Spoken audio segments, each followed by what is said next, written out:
ازيكم حبايب قلبي، عاملين ايه؟ يا رب تكونوا بخير. فيديو النهارده بقى. مفيش طبيخ، مفيش تصوير حاجه.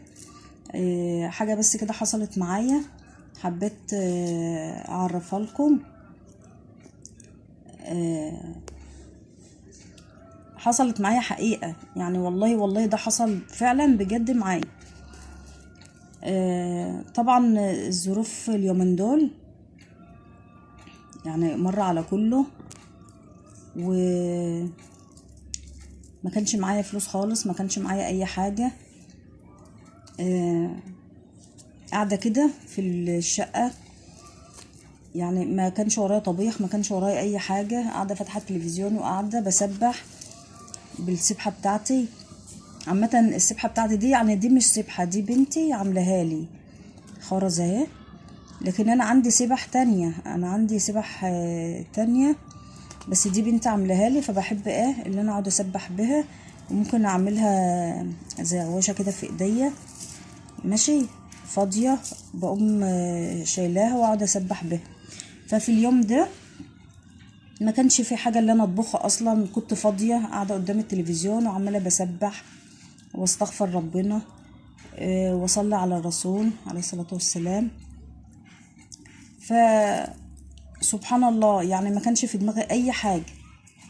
لقيت جوزي والله العظيم داخل عليا بيقول لي مش عايزه فلوس؟ قلت له بجد؟ قام قايل لي والله خدي فلوس اهي. فده فعلا والله العظيم حصل معايا، انا ما كانش في دماغي اي حاجه خالص. يعني فعلا لما الواحد يستغفر ويسبح ربنا، ربنا يبعت له الرزق. حاولي انك تصلي وتصلي الفجر، واقري قرآن وسبحي واستغفري ربنا وصلي على الرسول، وربنا هيبعت لك رزق. يعني قصدي اقول لك اللي عليك تعمليه، واللي على ربنا هيبعته لك باذن الله.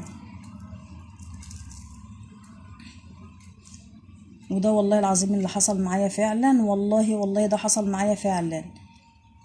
عماله بسبح بالسبحه بتاعتي وقاعده مش في دماغي اي حاجه، ما فيش في دماغي حاجه خالص.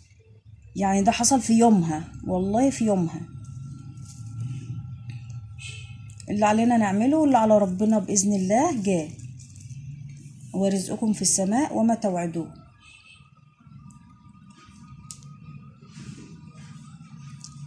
يلا يا حبيبه قلبي، انا حبيت بس اعرفكم والله الفيديو ده والله حصل معايا.